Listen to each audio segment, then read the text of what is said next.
Ok, donc bonjour Dipti. Euh, Bonjour. Présentez-vous en quelques mots, s'il vous plaît. Euh, excusez-moi. Ouais, c'est bon. Vous m'entendez? Alors, Simon, je ne t'ai pas entendu. Est-ce que tu peux répéter? Vous m'entendez là?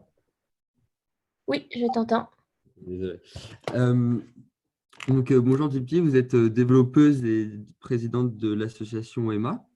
Donc, je vais vous poser quelques questions. Donc, déjà, est-ce que vous pouvez vous présenter en quelques mots? Oui, bien sûr. Donc, je suis Dipti, comme tu l'as dit, je suis développeuse et je m'occupe d'une association qui s'appelle EMA. C'est une association qui travaille sur la promotion de la mixité dans les métiers du numérique, donc dans les métiers informatiques. Et mon rôle et mon asso accompagne vraiment dès le très jeune âge, donc à partir de 7-8 ans jusqu'à l'âge adulte, les personnes qui souhaitent découvrir les métiers du numérique et surtout nous encourageons également en fait les femmes et les jeunes filles à découvrir ces métiers-là à travers différentes actions que nous proposons, notamment des actions de sensibilisation à l'informatique à travers des ateliers de code ou autres actions de sensibilisation. Ok, merci Pour faire beaucoup. court. Je vous ai quelques questions sur vous plus personnellement. Qu'est-ce que vous imaginiez faire à mon âge, par exemple? Alors honnêtement, Simon, quand j'avais ton âge, je voulais faire de l'informatique. Et c'est ce que je fais aujourd'hui. Donc je savais déjà ce que je voulais faire. Et je l'ai su très tôt. Je crois que je l'ai su.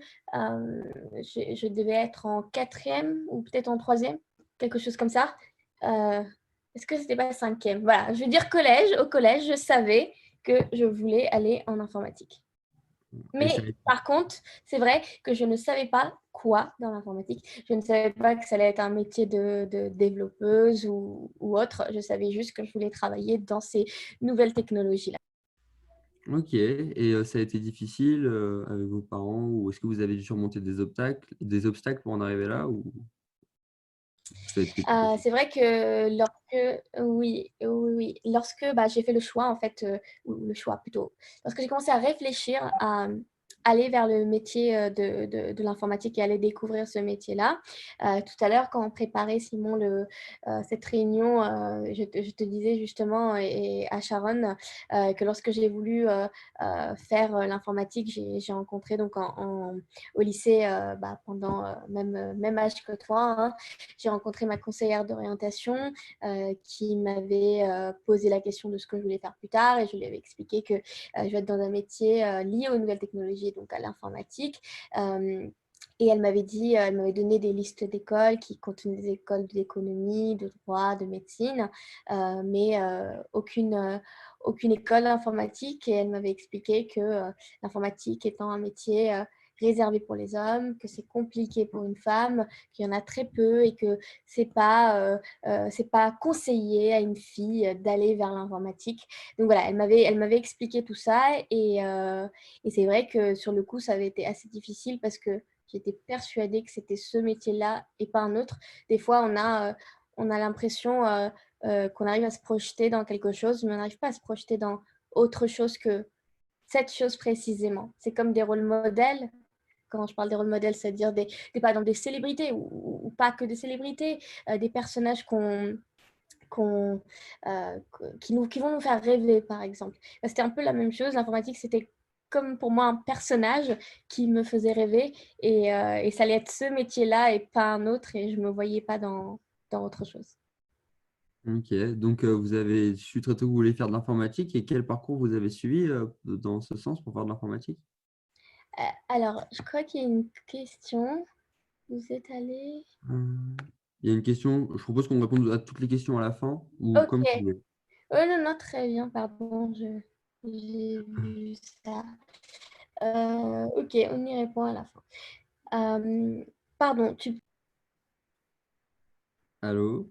Ouais, je disais, du coup, oui, vous avez su que vous vouliez faire de l'informatique très tôt et donc quel parcours vous avez suivi pour faire de... Pour... oui, donc pour faire de l'informatique, donc un jour, je suis allée visiter un salon. C'est le salon étudiant qu'on connaît tous, hein, qui est assez connu. Et sur ce salon étudiant, j'ai pu découvrir plusieurs écoles d'informatique. Et ce qui se passait, c'est qu'à chaque fois que j'allais voir une école d'informatique, ils me demandaient, alors c'est quoi ta moyenne? Donc toujours cette question, est-ce que tu as 20? Si tu n'as pas 20 de moyenne pour l'informatique, faut pas y aller, hein. Et je trouvais ça assez discriminant, en fait, finalement. Euh, et avec le recul, maintenant, je me rends compte que c'est vraiment discriminant. Et donc, moi, j'ai découvert comme ça plusieurs écoles. Je suis allée voir plusieurs écoles et je me trouvais au bout d'un moment dans l'allée où il y avait le stand, donc, parce que salon étudiant, il y a pas mal de stands, hein, de partout, où il y avait le stand de l'école Epitech. Donc, moi, j'ai fait Epitech, qui est une école d'informatique. Et donc, je suis allée voir Epitech. Voilà, Epitech te donne une brochure comme toutes les écoles. Ils te donnent des flyers, des documents pour avoir un maximum d'informations sur l'école. Et donc, pareil, ils m'ont donné tout ça. Euh, J'étais toute seule, hein, parce que je tiens à préciser que j'étais venue à ce salon étudiant avec ma sœur et une amie à ma sœur. Et sauf qu'eux, ils étaient en train de regarder autre chose et moi, je suis allée toute seule sur le stand d'Epitech. Donc, ils m'ont expliqué les choses. Voilà, la première année, tu vas faire ça. La deuxième année, tu vas faire ça. C'est un bac plus 5 que tu vas obtenir à la fin, etc., etc. Et donc, plus ça avançait, hein, sur les années, plus il me présentait les années, plus il me présentait le cursus, plus il me présentait ce que j'allais faire au fur et à mesure de chaque mois, plus en fait j'étais ah ouais, mais c'est incroyable, c'est trop bien, j'ai jamais vu ça, j'ai jamais entendu parler de tout ça. Ça me fascinait, c'était limite. C'est quand que je commence? C'était, est-ce que je peux commencer même avant mon bac? J'étais tellement dans cette situation-là à ce moment-là. Et ensuite, on m'a parlé de la quatrième année. C'est toujours l'année à Epitech qui est l'année la plus fun, je dirais. C'est l'année à l'étranger. Et donc, quand ils m'ont montré toutes les destinations et toutes les entreprises et écoles, pardon, partenaires à l'étranger où on pouvait y aller, alors là, bah, en fait, je me projetais déjà où j'allais y aller en quatrième année, alors que j'étais déjà pas rentrée, hein, je n'avais pas passé les tests, je n'avais pas fait mes premières années, mais j'étais déjà sur la quatrième année.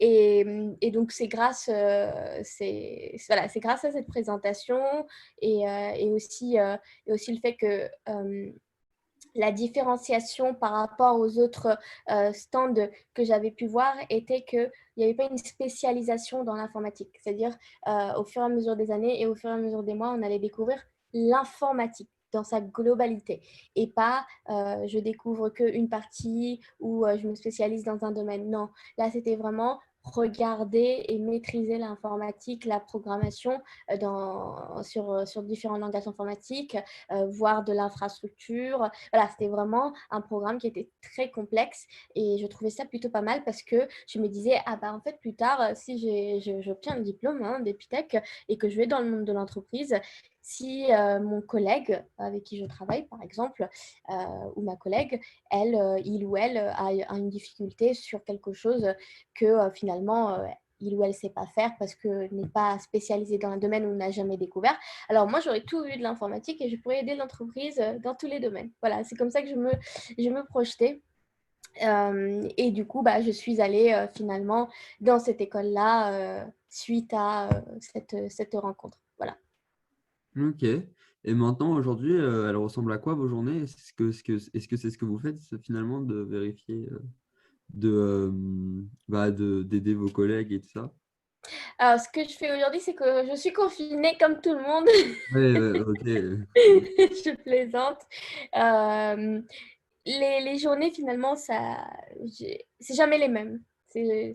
Alors, il y a des journées qui peuvent se ressembler, mais il y a toujours une partie qui est différente. Je vais aller dans des meetings clients, dans des réunions clients, pardon. Je vais discuter de leurs besoins techniques, euh, de quoi est composée leur infrastructure, c'est-à-dire leurs équipes techniques, qu'est-ce qu'ils ont comme serveur ou est-ce qu'ils ont un site web. Voilà, vraiment comprendre en fait en employant des mots simples euh, quel est aujourd'hui, à quoi ressemble l'IT chez eux, si je peux dire ça.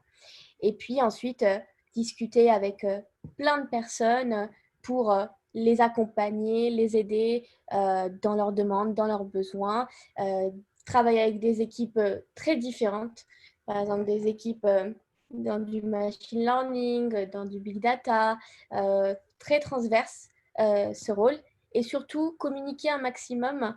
Et je pense que ça, c'est essentiel pour faire part, en fait, ce que le client, par exemple, attend de toi. Parce qu'il faut comprendre, et pour ça, pour pouvoir comprendre ses besoins, tu dois les transcrire avec des mots, on va dire, assez simples. Parce que toi, tu es technique, mais est-ce que la personne en face de toi est technique? Ou est-ce que ton collègue ou ta collègue est technique? Non, pas toujours.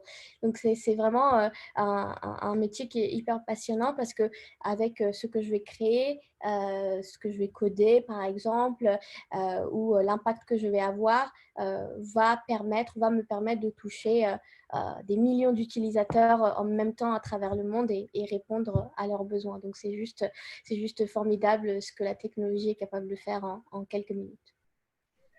Ok. Et finalement, est-ce que vous avez un conseil à donner pour des lycéens pour faire ce métier? S'il y a des lycéens qui veulent s'orienter vers l'informatique et la programmation? Oui, bien sûr.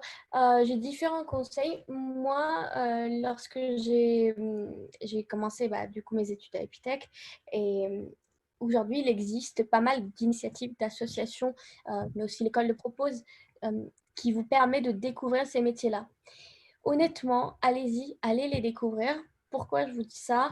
Parce que moi, j'aurais voulu, je suis pas vieille, je n'ai pas 30 ans, hein, j'ai beaucoup moins que ça, mais je suis pas très âgée, euh, mais je pense que il y a 5 ans ou il y a 4 ans, j'aurais eu tous ces ateliers, ces initiatives qui sont aujourd'hui présents.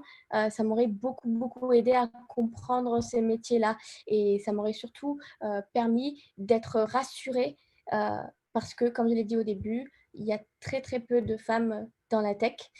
Et c'est vrai que les premières fois, quand je suis arrivée à Epitech, ça a été quand même un choc de se retrouver dans des amphis de 500 élèves avec seulement 10 filles. Voilà, c'est un choc qui est resté quand même pendant un peu de temps, le temps de s'y habituer. Finalement, on s'y habitue, hein, c'est rien de grave, on s'en sort très bien. Mais je pense que le conseil serait de découvrir ce métier, commencer à le pratiquer si ça vous intéresse, parce que c'est en pratiquant que vous allez le comprendre. Moi, je suis quelqu'un qui ne peut pas que écouter la théorie. Il faut que j'aille faire les choses moi-même pour comprendre. Donc, faites ça. Ensuite, si quelqu'un vous dit vous êtes incapable de réussir dans tel ou tel métier, surtout, vous lui répondez merci beaucoup du conseil, c'est très précieux, je le garde, mais surtout, vous ne l'écoutez pas et faites tout le contraire de ce qu'il vous dira. Voilà. Merci. Ok, merci. Bah, du coup, maintenant, on va répondre aux questions. Donc, si vous avez des questions, vous pouvez les mettre dans le chat en bas ou dans le truc questions-réponses. Voilà. Déjà, il y Ok. avait une question, je vais pas regarder. Euh, vous pouvez la lire des pieds juste en cliquant sur QA et répondre. Alors, du coup, c'est une question de Mina. Bonjour, vous êtes allé revoir cette conseillère d'orientation depuis pour lui dire qu'elle avait tort? Oui, je suis allée, puisque mon petit frère a fait le même école que moi. Donc, ça a été assez marrant. Je suis retournée la voir et elle a été assez surprise finalement de mon parcours. Et donc, je lui dis à ce moment-là que, en fait, son rôle aurait dû être d'encourager, de m'encourager, mais pour l'avenir, en fait, et surtout d'encourager aussi les autres enfants, et non pas parce que je ne connaissais pas ce métier que je n'étais pas capable de le faire. Donc oui, je suis allée la voir. Où vous voyez, vous, dans une dizaine d'années? Waouh, c'est une bonne question. Laissez-moi réfléchir, Oriane.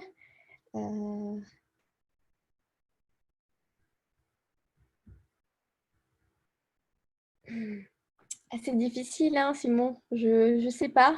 Ouais, c'est pas Alors, grave.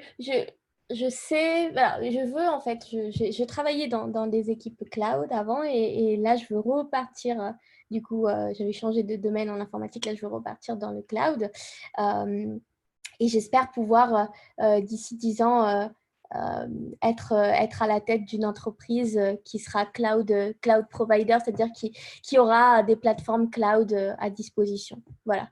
Je ne sais pas si je suis claire, mais c'est ce que je voudrais. Parce que j'estime que cette technologie-là est en train de changer le monde et qu'il y a tellement à faire dans tous les domaines pour aider un maximum de personnes sur la planète. C'est simple de trouver un travail bien après des études seulement en informatique. Oui, oui, oui, oui, oui, très, très bien même. On trouve un métier en informatique, je dirais, si tu commences à... Alors, c'est Gaspard, si tu commences à envoyer des CV, honnêtement, en une semaine, tu as déjà, alors là, j'exagère, hein, mais des fois, au bout de 48 heures, tu commences à avoir des réponses. La demande de besoin d'informaticiens ou d'informaticiennes dans n'importe quel domaine, elle se fait de plus en plus, en fait. Et donc, le métier est tellement porteur que aujourd'hui, si je prends des chiffres qui sont publiés, hein, vous pourrez regarder, bien entendu.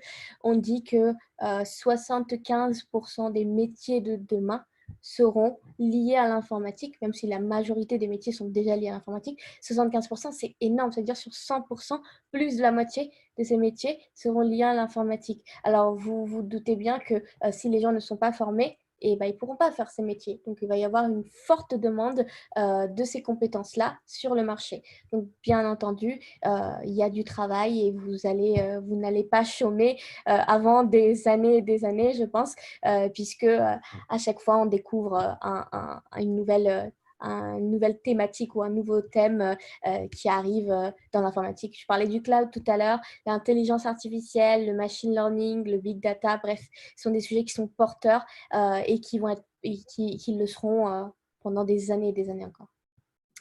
Alors, avez-vous rencontré des difficultés? Oui, une difficulté que je peux vous en parler, c'est malheureusement triste que ça soit le cas.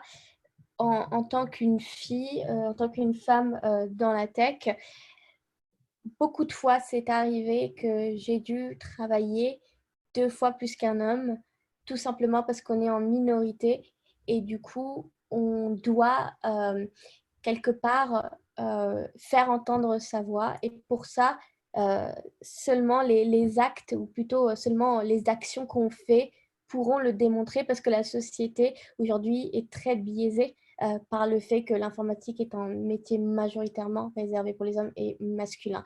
Donc oui, j'ai dû, et je le sens encore aujourd'hui, travailler peut-être plus qu'un homme par moment. Pas toujours, hein, par moment, hein, il y a des hommes qui ont aussi beaucoup travaillé, mais je trouve ça dommage que on soit encore dans cette situation-là.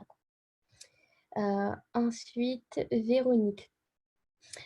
Est-ce que vous pensez que cette discrimination par rapport aux notes existe encore? Oui, elle existe encore. Véronica, pardon, pas Véronique.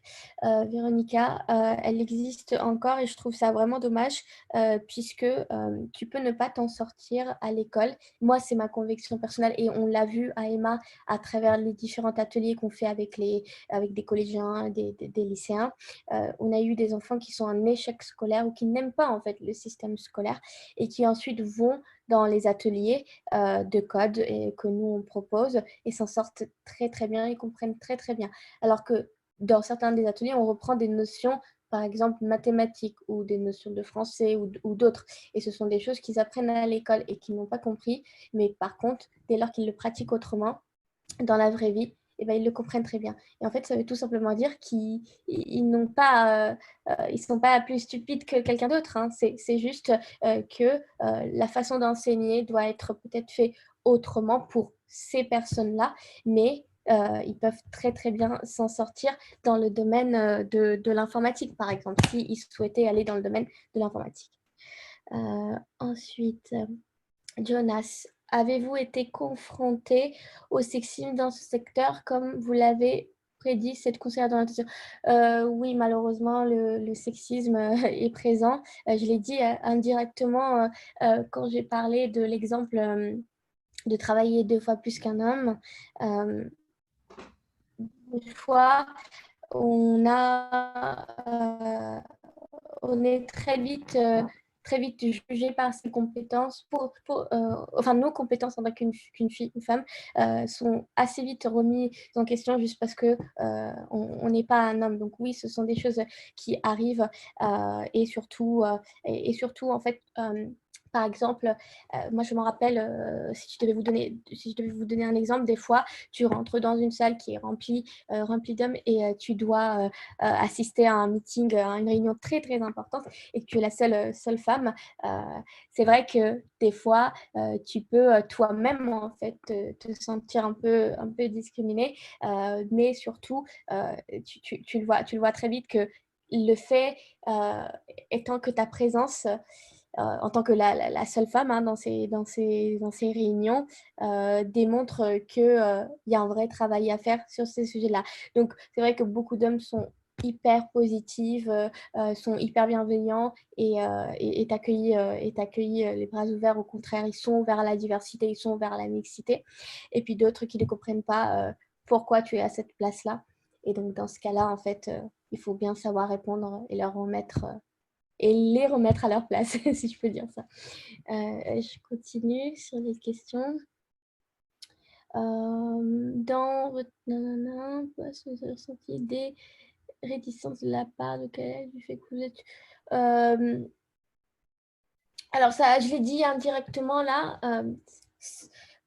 Alors, je dirais pas chez Google, pas sur mon poste là-bas, hein, mais dans l'informatique au sens large. Moi, je suis comment expliquer? Lorsque vous échangez, par exemple, avec un client, donc là, je parle de mon expérience personnelle en général, pas chez Google, bien entendu. Euh, Lorsque vous êtes en train d'échanger avec un client par mail, souvent, je reçois en objet pardon, au début du mail, bonjour Monsieur Chander. Donc ça arrive souvent qu'on me dise bonjour Monsieur Chander. Et en fait, c'est arrivé qu'une fois, dans mes précédents travails, je suis arrivée en face de mon client et là, il me dit, bah, il est où Monsieur Chander? Je dis, coucou, c'est moi. Voilà, donc on s'attend peut-être à à voir un homme sur des métiers aussi importants pour la société, malheureusement. Est-ce que la créativité a une place prominente dans ton domaine de la tech? Oui, clairement, puisque la tech, en fait, permet, je dirais, de tout faire. On voit des applications ou des sites web ou autres dans tous les sens, qui se créent dans tous les sens. Je pense que la tech est ce métier-là qui peut te permettre d'impacter tous les secteurs. Ce que je veux dire par là, c'est que tu as la possibilité d'aider n'importe quel secteur à travers la technologie. Et ça, j'appelle la créativité de l'informatique aujourd'hui. Je continue, Simon, sur les questions? Ouais, bah ouais. Oui. Il en reste encore quelques-unes. Oui, il en reste. Alors, Nathan, si, pardon, ce n'est pas indiscret, est-ce que votre salaire est différent des hommes qui ont le même poste? Alors, ça arrive que, ça arrive très souvent, pardon, je parle pas de moi, que les femmes soient moins payées que les hommes à poste égal et à compétence égale, voire compétence supérieure. Ce n'est pas mon cas aujourd'hui. Mais je ne sais pas si ça a été mon cas dans le passé. Je ne peux pas savoir vu que je ne connais pas les salaires de tout le monde.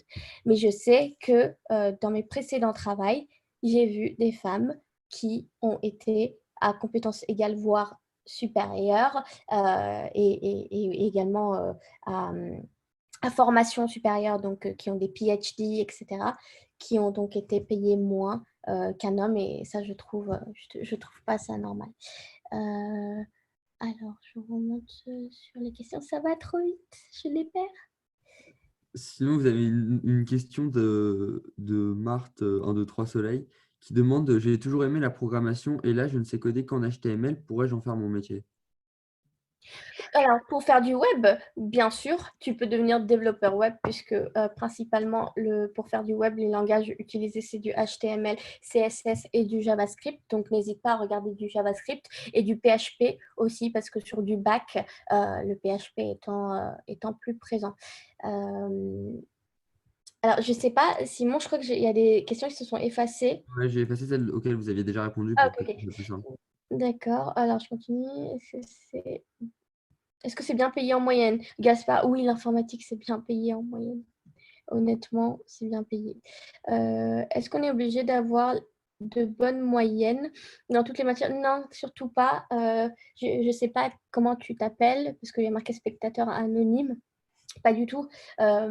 En fait, c'est ce que la société va vous imposer. Mais l'informatique, c'est la maîtrise des différents langages. Par exemple, si on parle de développement informatique, mais surtout des plateformes sur lesquelles on travaille ou la connaissance dans le domaine. Et ça s'apprend. Il y a plein de choses qui existent en ligne, mais il y a plein de choses que vous pouvez trouver à travers des exercices, à travers des bouquins et que vous devez pratiquer et vous allez vous en sortir. Donc, la question de est-ce qu'il faut avoir les meilleures moyennes? Non, pas du tout. C'est un cliché. Il y a des gens qui ont de très bonnes moyennes qui s'en sortent dans l'informatique et d'autres qui ont de très bonnes moyennes qui ne s'en sortent pas. Et puis, il y en a d'autres qui n'ont pas de super moyenne, mais qui s'en sortent très bien aussi dans l'informatique. Donc, c'est vraiment la passion qui parle avant tout. Et surtout, si vous êtes déterminé par le métier, il suffit de continuer à le faire. Vous allez pas réussir au début parce que vous apprenez un métier, c'est normal. C'est comme quand on apprend le français ou n'importe quel langage, on fait des erreurs au début et puis ensuite, ça devient de plus en plus fluide. Bah, c'est la même chose au niveau de l'informatique. Est-ce que c'est compliqué de maintenir ses connaissances en informatique à jour? Alors, je dirais pas que c'est compliqué, je dirais qu'il y en a tellement qu'il faut surtout regarder en fait les actualités. Alors, ce que je veux dire par là, c'est que ça arrive tout le temps. On va lire des articles qui vont dire ah, telle entreprise a sorti telle plateforme qui a permis de faire ça. Ou ah, il y a eu telle nouveauté qui est sortie sur l'IA. Bref, il faut lire. Tu n'es pas censé savoir tout. Hein. Si quelqu'un te parle d'une plateforme et que tu ne connais pas, bah, c'est pas grave. Tu lui dis ah, c'est quoi? Bah, tu retiens le nom ou tu l'écris ou peu importe. Et puis après, tu vas rechercher sur Internet et tu regardes dans les grandes lignes ce que c'est. Comme ça te donne une connaissance générale. Quel est votre film préféré? Waouh. J'adore le film de Lara Croft. C'est vrai, hein, celui qui était sorti il n'y a pas très longtemps maintenant, ça fait un peu de temps, mais il y a un film qui est sorti sur Lara Croft, j'adore. J'adore ce film, je ne me rappelle plus du nom. As-tu un modèle, idole, source d'inspiration? Honnêtement, oui, mais c'est plus des hommes.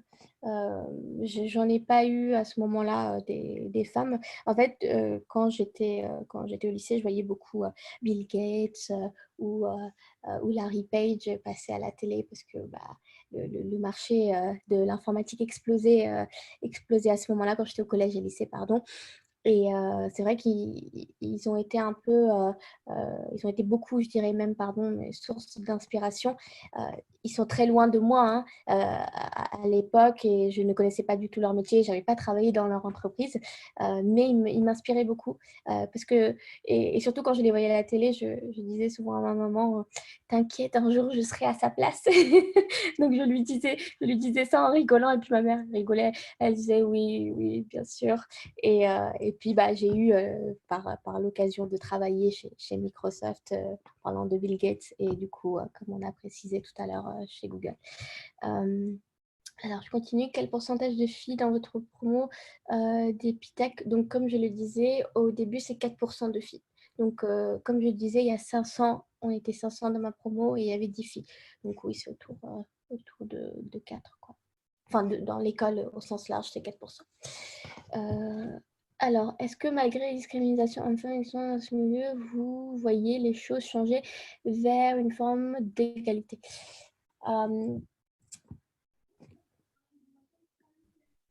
Changer, oui, mais est-ce que ça change assez vite, non. Je trouve que dans le numérique, donc moi je fais vraiment la différenciation entre le numérique et la tech. Pour moi, c'est deux choses séparées. Dans le numérique, je trouve qu'il y a de plus en plus de femmes qui sont dans ces métiers-là, qui vont aller sur des postes de manager, des postes plus importants. Par contre, dans l'informatique, le changement est très très petit encore. Quel est le projet que tu as fait dont tu es le plus fier? Moi, vraiment, je parlerai du projet Emma parce que je le porte depuis des années maintenant. Il me permet de rencontrer tellement de personnes. Je rencontre tellement de collégiens, de lycéens, des chefs d'entreprise, vraiment beaucoup de personnes. Et je me rends compte que ils ont tous une histoire incroyable à partager et j'adore échanger avec eux, surtout leur dire ne faites pas les erreurs que d'autres enfants ont pu faire. Ce que je veux dire par là, c'est que je rencontre aussi des enfants qui disent ah mince, moi à ton âge, je voulais aussi faire l'informatique et je ne l'ai pas fait parce qu'on m'avait découragée.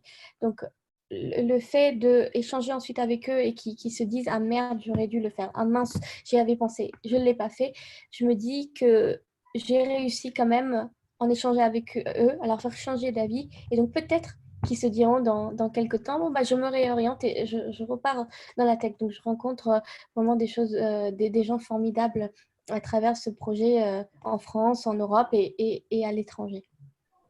Que pensez-vous de l'école 42 ? Est-elle une vraie aide pour la suite? Alors, Gaspard, qu'est-ce que tu veux dire par une vraie aide? Est-ce que tu veux dire est-ce que c'est une bonne école? Je ne connais pas 42 en détail, honnêtement. Moi, j'ai fait Epitech, donc je sais qu'il y a pas mal de sujets qui sont similaires dans les deux écoles. Enfin, en tout cas, pas mal de projets au niveau du cursus. Sinon, je ne saurais pas te dire plus que ça sur 42, je suis désolée. Comment est-ce que tu imagines le futur grâce à la technologie? Alors, comment j'imagine le futur? J'aimerais bien qu'on utilise la technologie pour aider le domaine de la santé, par exemple, ou pour surtout réduire la pauvreté dans le monde ou les inégalités liées à l'accessibilité ou liées à l'accessibilité, par exemple, en termes de ressources. Aujourd'hui, vous avez la possibilité de suivre ce webinaire à distance. Il y a beaucoup d'enfants et même en France, je dis bien en France, alors qu'on est un pays développé, qui n'ont pas d'ordinateur et qui n'ont pas accès à ces technologies-là. Donc, dans le monde idéal, j'aimerais beaucoup que dans le futur, tout le monde ait accès à ces ressources-là de manière gratuite. Et ça, c'est un vrai sujet, de manière gratuite. Mais je pense que Internet étant une ressource d'apprentissage, bien sûr, Internet a aussi ses côtés négatifs, mais Internet étant une ressource d'apprentissage assez important en termes d'éducation. Et on le voit dans la période du coronavirus actuellement, l'éducation nationale qui a annoncé que des cours se font à distance sur les ordinateurs, je trouve ça formidable. C'est une première, je suppose, pour eux aussi, mais je pense qu'il y a quand même des enfants qui n'ont pas d'ordinateur et qui ne peuvent pas suivre ces cours. Donc, dans le monde idéal, je ne souhaite pas qu'on crée des intelligences artificielles qui détruisent le monde, pas du tout. Plutôt qu'on utilise la technologie pour résoudre des problèmes sociétaux de grande ampleur. Petite question hors sujet. Trouvez-vous que le film The Social Network sur Zuckerberg est fidèle à la réalité ou bien est-ce une représentation biscornue de la réalité? Alors, je n'ai pas vu le film, mais j'ai entendu parler beaucoup sur ce film. Honnêtement, je sais pas.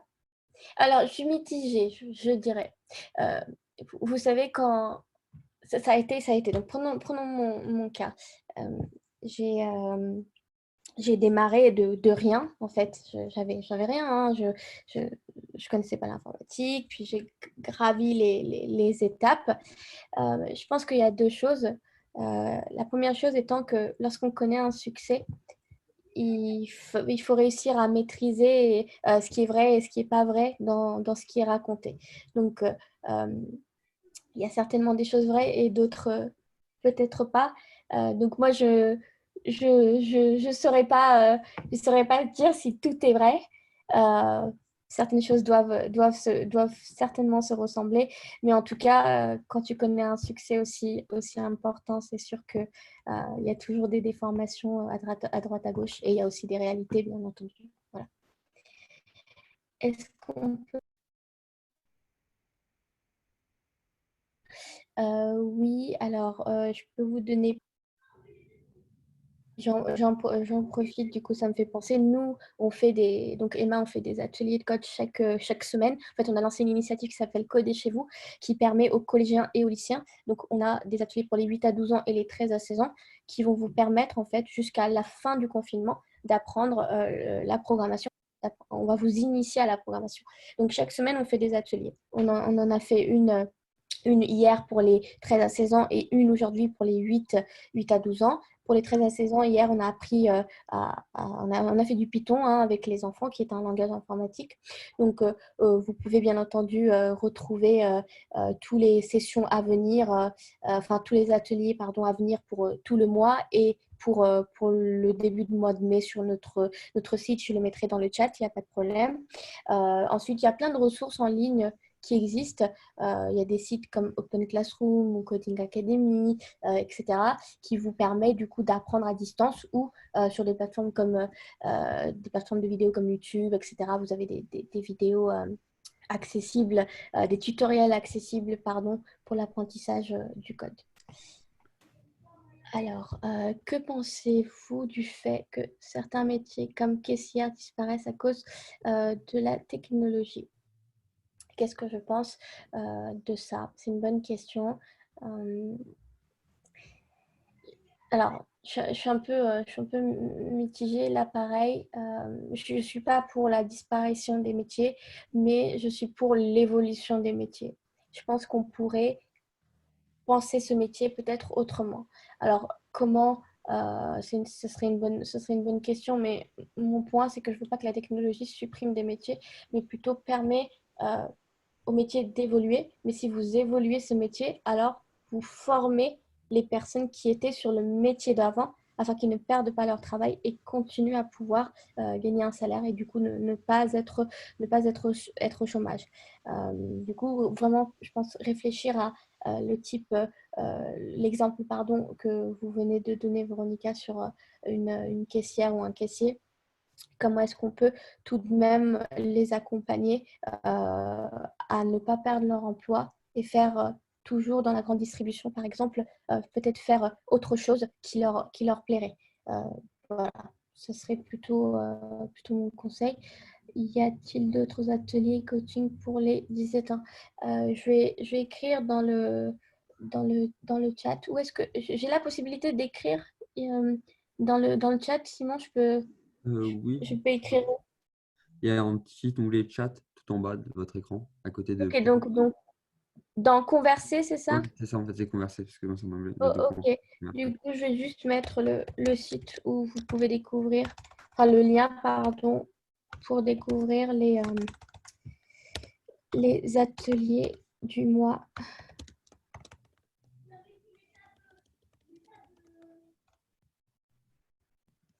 Donc sur ce lien-là, en fait, vous avez le planning du mois. Je viens de le mettre dans le chat pour les ateliers de code du mois jusqu'à donc la fin du confinement. Voilà. Ok, bon, bah, merci beaucoup, Dipti. Merci à toi. J'espère qu'il n'y a pas d'autres questions. Non, je crois que c'est bon, voilà. Merci beaucoup d'avoir organisé ça. Merci Sharon, si tu es encore là. Ouais, voilà. Ok, bah, merci à tous et bah, mercredi prochain, il y aura une nouvelle interview d'un professionnel du développement. Au revoir. Merci beaucoup. Au revoir. Merci.